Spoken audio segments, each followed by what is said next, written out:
हजरत गिरामी, मैं बड़ी जिम्मेदारी के साथ अर्ज करता हूं कि आज मुसलमानों में दो जमातें हैं, एक अमीरों की जमात है, एक गरीबों की जमात है।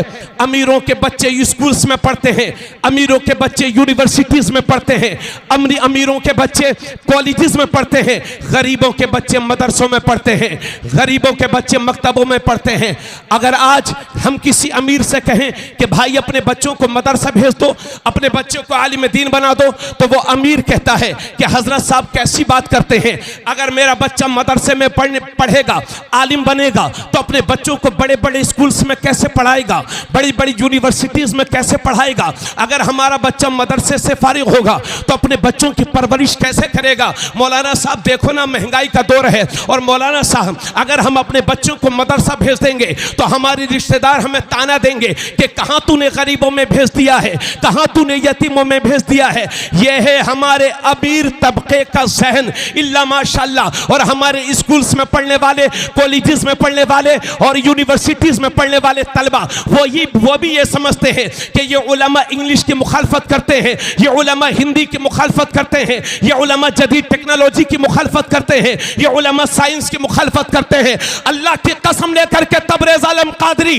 उर्से हसीबे मिल्लत से मेरी कौम तुझे ये बावर कराना चाहता है, और मेरी कौम के नौजवानों, हौसलेमंद नौजवानों, तुम्हें यकीन दिलाना चाहता हूं कि हमें हिंदी से कोई तकलीफ नहीं है, हमें साइंस से कोई परेशानी नहीं है, हमें इंग्लिश से कोई नफरत नहीं है, क्योंकि हम घर बनाते हैं तो हमें इंजीनियर्स भी चाहिए, हम बीमार होते हैं तो हमें डॉक्टर्स भी चाहिए, हम दुनिया के दूसरे मुल्कों के सफर भी करते हैं तो हमें इंग्लिश टीचर्स भी चाहिए। मगर हाँ, मैं ये चाहता हूं कि मेरा इंजीनियर हो तो ऐसा हो कि दुनियावी इंजीनियर बाद में हो, रसूलुल्लाह का सच्चा गुलाम पहले हो।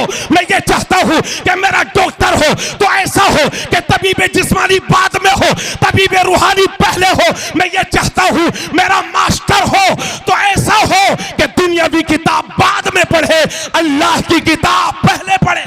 नारे तकबीर, नारे रिसाला, मशलके आला हज़रत, उर्से हसीबे मिल्लत, जश्ने दस्तार बंदी, मुफ्ती तबरेज़ आलम साहब क़िबला रामपुरी।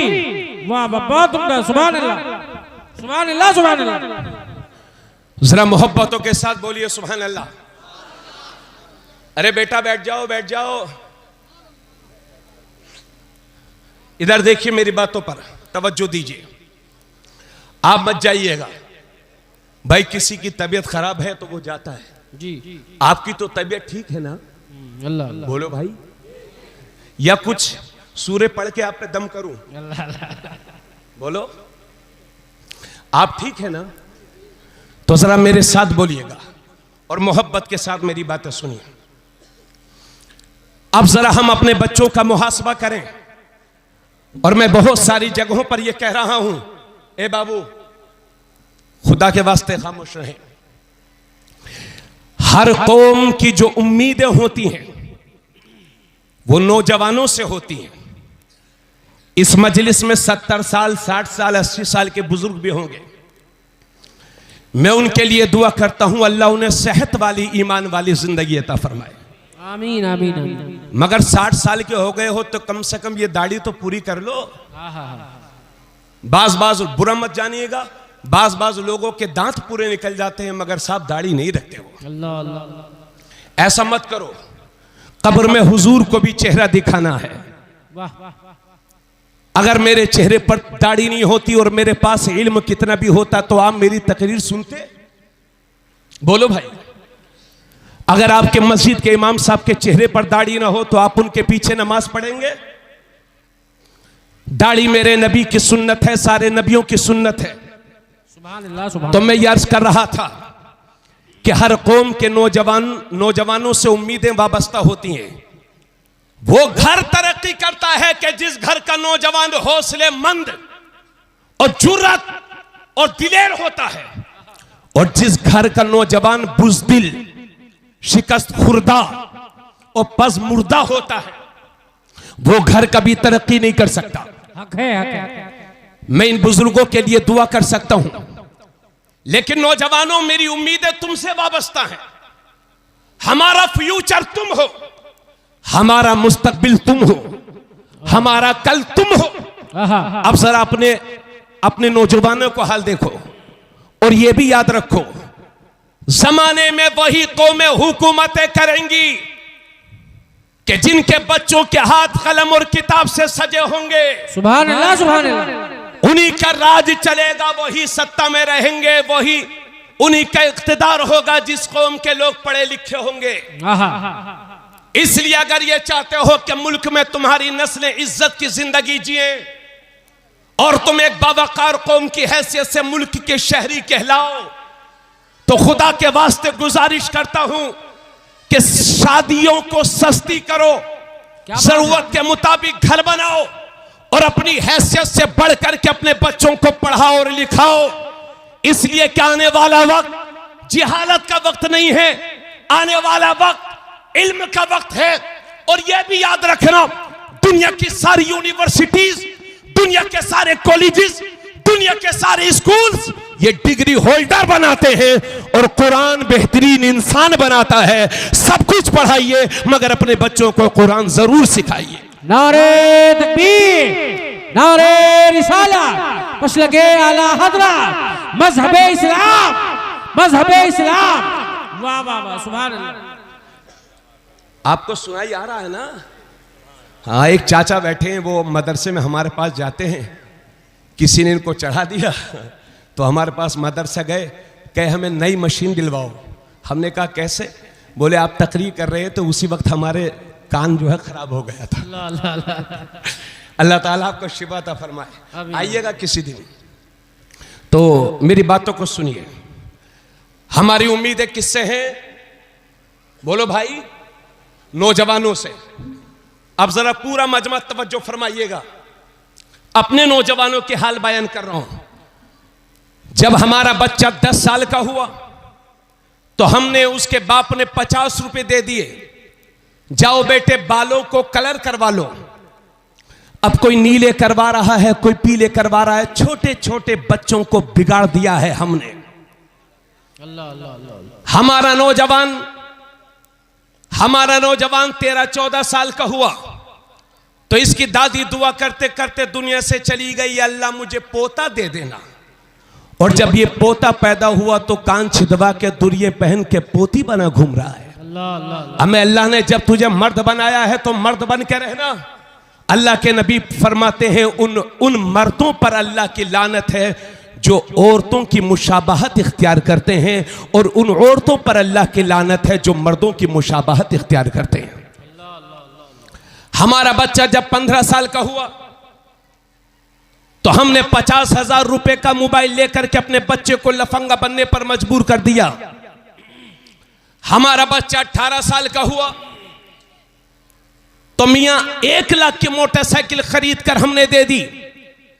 अब हमारा नौजवान 1 लाख की मोटरसाइकिल पर बैठा हुआ है, हाथ में कड़ा पहने हैं, गले में जंजीर पहने हैं, कान में दुर्ये पहने हैं, कानों में लीड लगाए हुए हैं, मुंह में 2-4-5 गुटके दबाए हुए हैं, है ना, और फटी हुई पैंट पहनी है।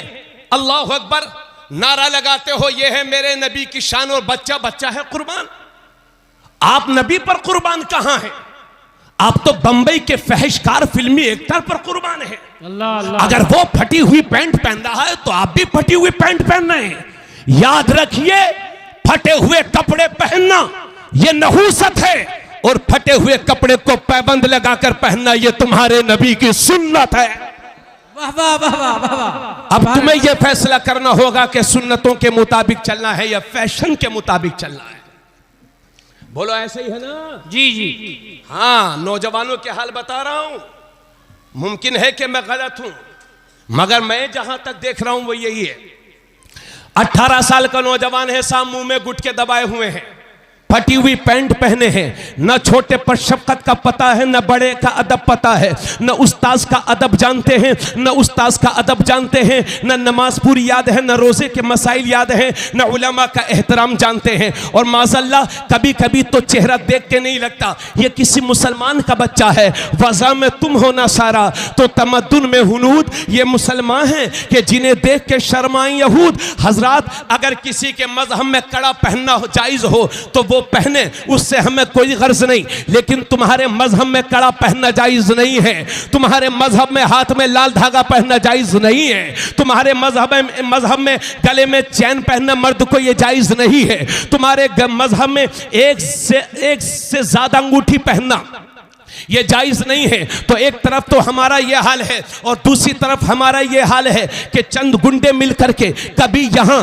कभी वहां कभी उधर कभी इधर चंद गुंडे मिल करके हमारे बच्चों को घेर लेते हैं और जबरदस्ती कलिमाते कुफरिया कहलवाते हैं, कलिमाते शिरकिया कहलवाते हैं। अल्लाह तुम्हारी जानो माल की हिफाजत करे, मेरी भी जानो माल की हिफाजत करे। मगर ए मुसलमानों, अपने बच्चों को ये नसीहत किया करो कि बेटा चाहे जिंदगी में जितनी भी बड़ी कुर्बानी दे देना, मगर अपने ईमान का सौदा कभी ना करना, इसलिए कि घर टूट जाएगा दोबारा बना लोगे, बाइक फूक जाएगी दोबारा खरीद लोगे, लेकिन ईमान जाये हो गया तो कुफ्र की जिंदगी जिल्लत की जिंदगी है। इसलिए मेरे दोस्त, अपने बच्चों को यह नसीहत किया करो कि बेटे जान से ज्यादा ईमान बचाने की फिक्र करना, जान से ज्यादा ईमान बचाने की फिक्र करो।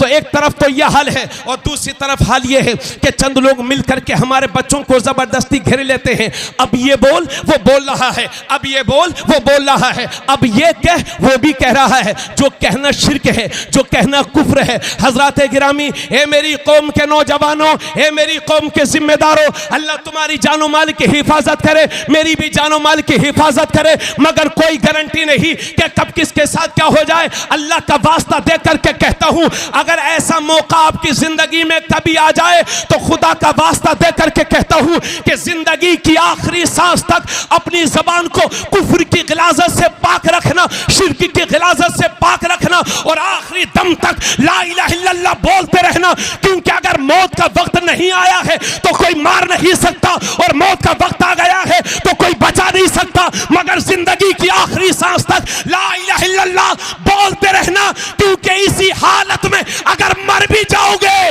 तो शहीद कहलाओगे और बच जाओगे तो गाजी कहलाओगे। नारे तकबीर, नारे रिसाला, मसलके आला हजरा, मजहबे इस्लाम, उर्से हसीबे मिल्लत, मुफ्ती तबरेज आलम साहब किबला रामपुरी, जश्ने दस्तार बंदी।